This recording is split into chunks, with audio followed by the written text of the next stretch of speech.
Ben dedim o ay dingine. Koylar sizden mi? Yok açamadım. Boğazın bu? Gelsinler mi? İkisi hemen. Ceda tutsunuz.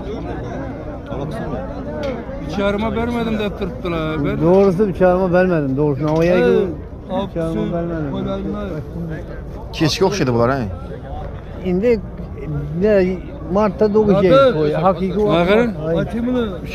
Yok hep açtım ki çağırma benim yapmamızda. Ya şimdi bu azarımı netmesene de. Geliştirip beraber yiyin. Size soradım. Yok bir çağırma vermedim. Asla veremedim. Ben Kursada dur. Susa beraber. Yok değil mi? Ben ölme. Şu Şubat'ın sonra da. Verin 34 oldu. Yok Aldım değil ya. mi? Net Çağırma vermedim usta. Ben size he? aldanmam bu.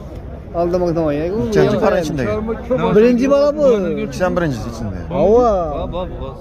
Boğazlık hanım çağırma vermedim bunu ya. Yedin yer tutaldı. Yok Boğazlık hanım 100% al bu aldı.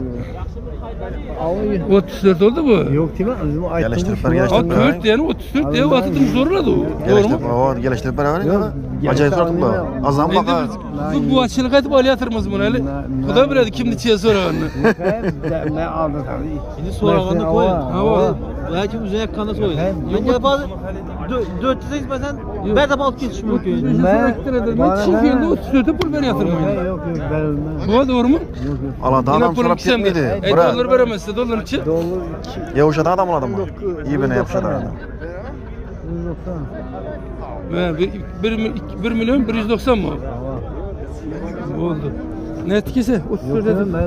Bu gece şu nerede? Benim ayıp 31'e vermedim. Yo indi o vermediniz. Para veredi o. İhtiyarınız. Bu koçkar mı?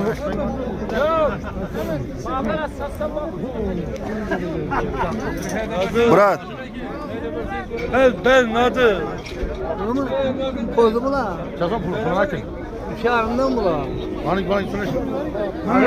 Ben beraber Yo verme o kuda bile doğru. Mahkum yapmayın. Ben ikisem de pulum bile söyledim. Usta dum ne söyleyin de. Yok. Tüm bir sahtar olsam zerali yok hadi zaten alamam deseniz. Hayır ben hayır size hayır versin.